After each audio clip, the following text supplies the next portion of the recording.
Bom, pessoal, agora a gente vai fazer um exemplo para mostrar a operacionalidade ali da análise CC e CA que a gente discutiu na revisão da aula passada. E eu vou pegar esse exemplo aqui. Esse é um exemplo um pouco diferente do clássico, né? Porque é um exemplo de síntese da parte CC, né? Não vou pegar um circuito que eu já conheço os valores dos resistores, mas sim eu vou ter algumas premissas ali de quanto que eu quero de corrente de dreno, de tensão de dreno, tensão de fonte, por exemplo. E aí eu vou calcular os resistores RG1, RG2, RD, RS, por aí vai.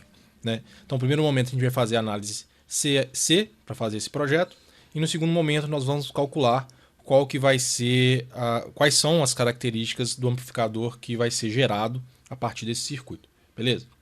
Então, primeira coisa, para fazer a análise CC, a gente, lembrando que essa análise é uma análise de superposição, então primeiro a gente elimina todos os elementos que são alternados no nosso circuito e resolve o circuito que sobrar. Então significa o seguinte, eu tenho uma fonte de tensão de sinal aqui, né, uma fonte de alternada, e eu vou curto-circuitá-la, então análise de superposição, a gente curta-circuita as fontes que a gente não quer analisar. Os capacitores, né? Lembrando que eu estou fazendo uma análise CC, um capacitor em corrente contínua é um circuito aberto, eu vou abrir esses capacitores todos, né? Então eles estão todos abertos, e o que vai sobrar para eu analisar é este circuito que está sendo circulado ali, né? Então isso que eu vou analisar, é daqui que vai partir a minha análise CC, beleza? Então, seguindo, é isso que a gente tem que fazer. E como esse é um exemplo de síntese, eu já tenho ali as características do meu transistor, que estão aqui, né, são características do transistor.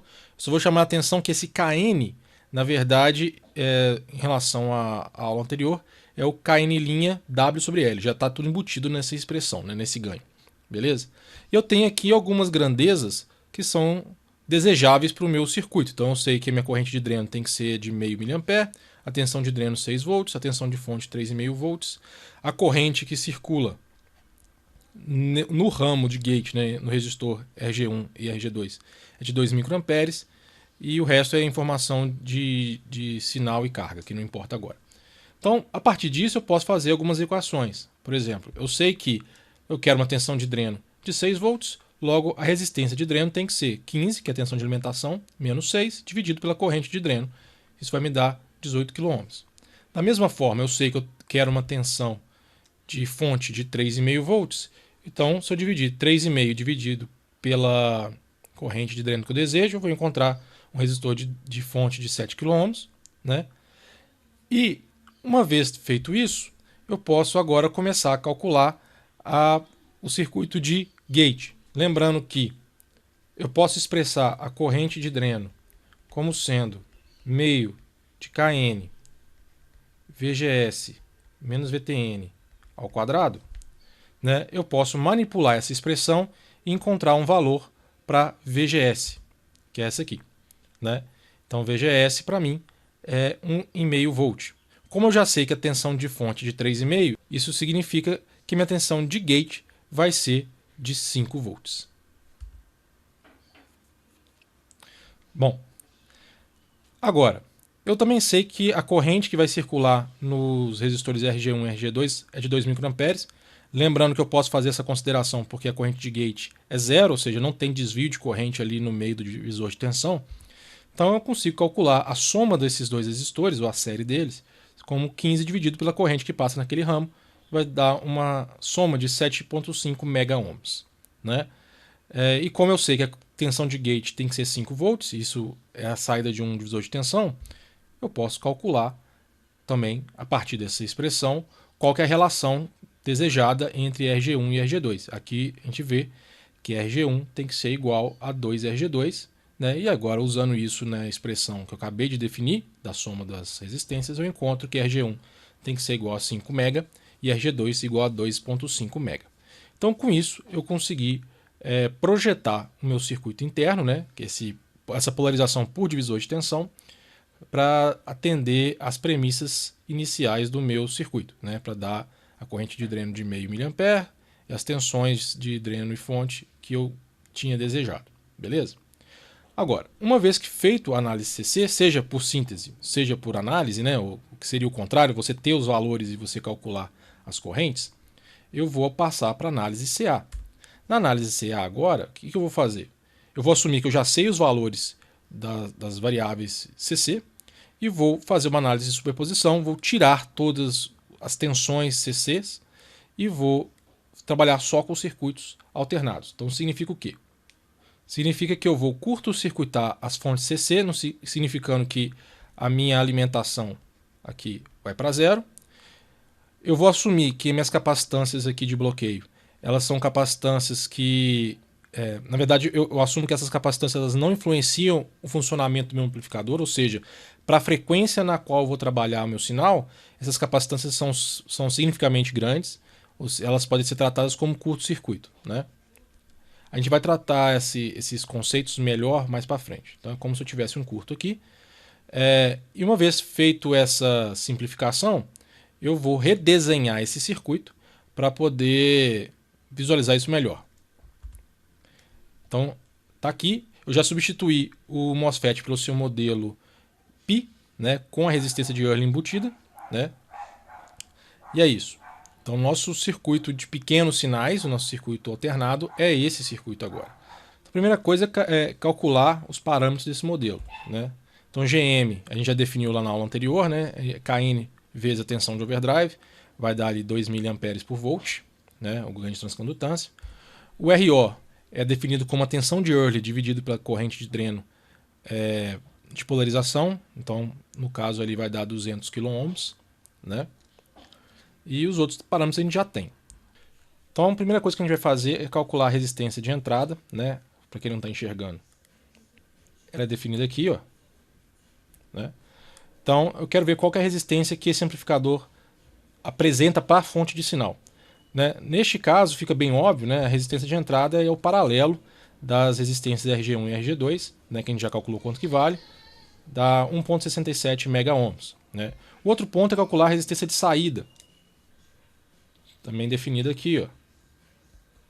Então, a resistência de saída é a resistência vista pelo sinal. Então, para fazer isso, né, é uma análise de Thevenin, na verdade, ou de Thevenin ou de Norton. Então, você curta-circuita o sinal de entrada e vê qual que é a resistência que o meu sinal de saída externo, né, minha fonte externa aqui, uma fonte fictícia Vx, está enxergando, né? E, obviamente, sem a carga, né? Como ao curto-circuitar a tensão de entrada eu não tenho tensão de gate, essa fonte aqui ela some. Então a única coisa que eu tenho vista pelo terminal de saída, pela essa fonte externa aqui, são as resistências RD e RO. Logo a resistência de saída é o paralelo de RD e RO, que é 16,5 kΩ.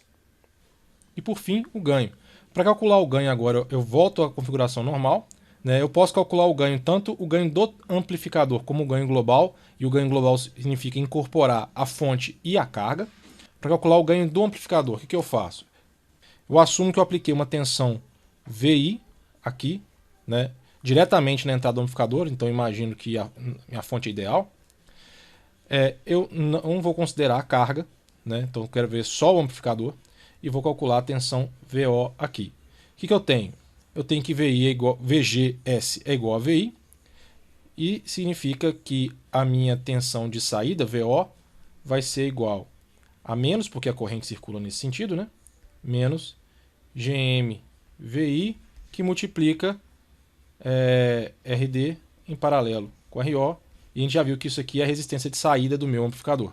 De forma que o ganho do amplificador, ou AVO aí que eu chamei, ele é menos GM RO, né? Que vai dar, no caso aqui, menos 33 volts por volt. Beleza. E o ganho global?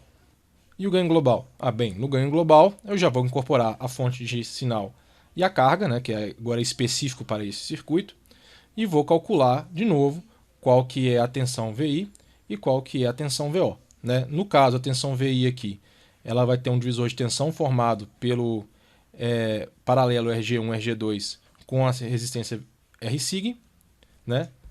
E na saída também eu tenho um paralelo do RL com a resistência de saída do meu amplificador.